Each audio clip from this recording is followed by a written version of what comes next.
it seems that we have given much attention to medical negligence.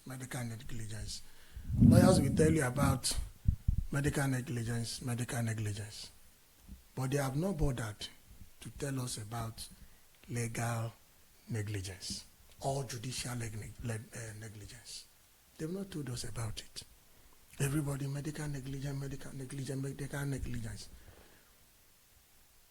Now, do you know that we have more negligence in the area of judicial and legal practices? In fact, they are the ones that are supposed to be held regularly for negligence. Let's talk about the judicial officers. By judicial officers, I talk about the magistrates, the high court judges, the Court of Appeal and the Supreme Court justices. They go ahead to pass judgments. Those ones in the lower court, they pass judgments that are upturned in the higher court. Who goes after them and say, why did you pass wrong judgment that was upturned in the higher court? That's the question.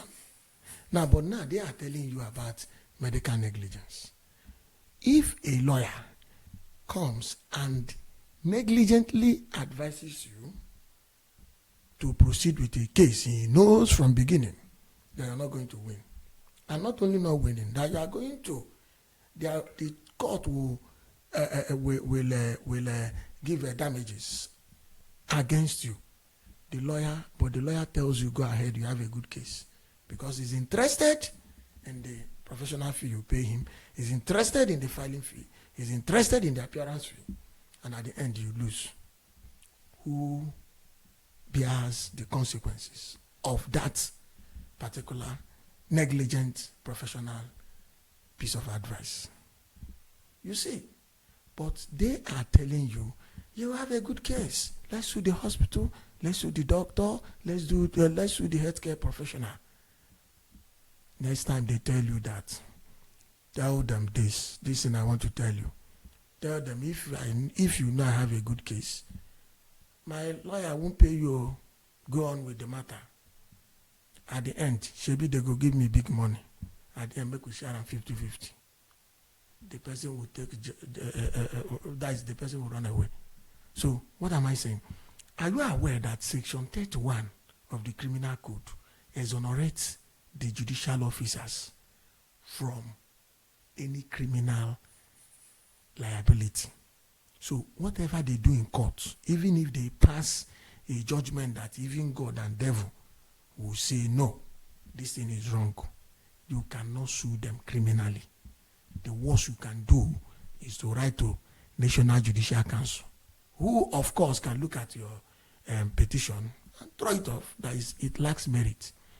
What is the criterion for determining a letter that has merit and one that lacks merit?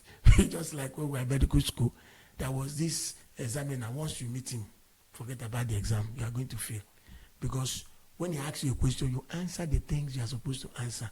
He will look at you and say, my friend, you have not answered anything. What else will you do?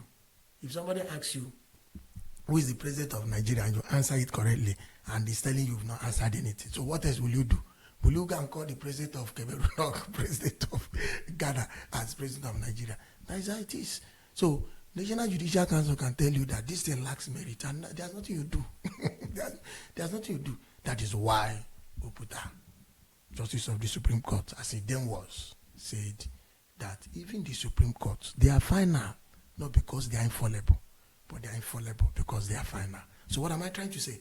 What I'm saying is that next time somebody is telling you to take up a matter against healthcare professionals, tell the person that why is it so that judicial officers can also pass wrong judgments? Do you know the time it takes them to handle a matter in Nigerian courts? Just budget around 4 years. So now, Section 294, subsection 1 of the Nigerian Constitution has amended. After conclusion of evidence and the submission of final addresses by the lawyers, by both lawyers, the judge has 90 days to deliver the judgment. You heard me well, 90 days, 3 months to deliver judgment. So, 90 days. Somebody will sleep over a matter, wake up over a matter, sleep again over the matter, wake up. and at the end will still pass a judgment that will be upturned by the appellate courts. Is it not a shame?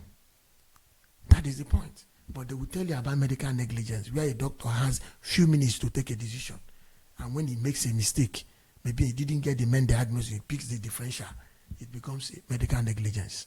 So you can see it. Now, why do we have Section 31 of the Criminal Code exonerating judicial officers from any criminal liability in the course of their duty? Why don't we have also our own section, the medical, the one that will also exonerate us in the line of our own duty? Or the judges, do they have two heads?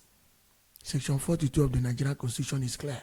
Nobody should be discriminated against. So why do judicial officers have judicial immunity? You cannot arrest them for passing wrong judgments. You understand? We know the case of Al Mustafa. Al Mustafa was sentenced in 2012 for sentenced to death by hanging. You understand? By a court in Lagos.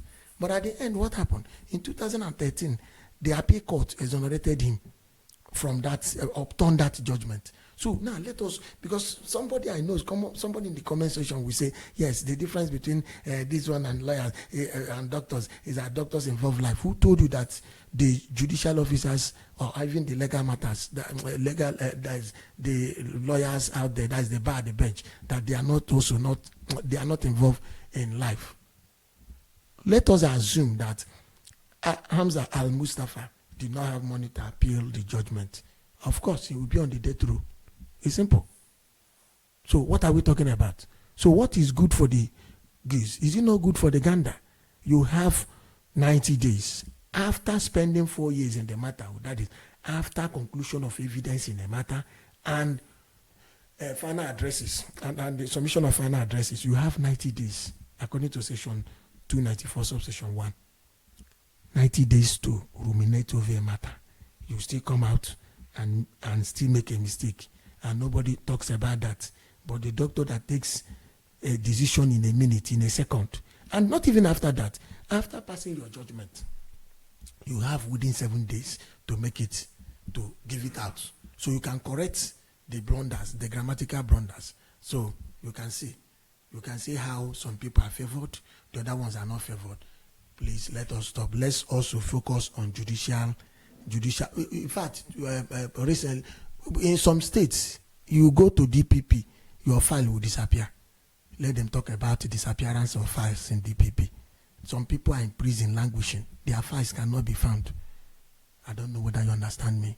So next time, I challenge the Nigeria Bar Association, national and state, anywhere they are found, let them also talk about judicial negligence.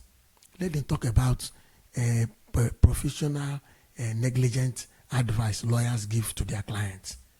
Let them pay attention to that, because Jesus said you cannot have, a log of wood in your eyes. I want to remove just a dust from your neighbor's eyes. Thank you. See me in the next video. Thank you once more.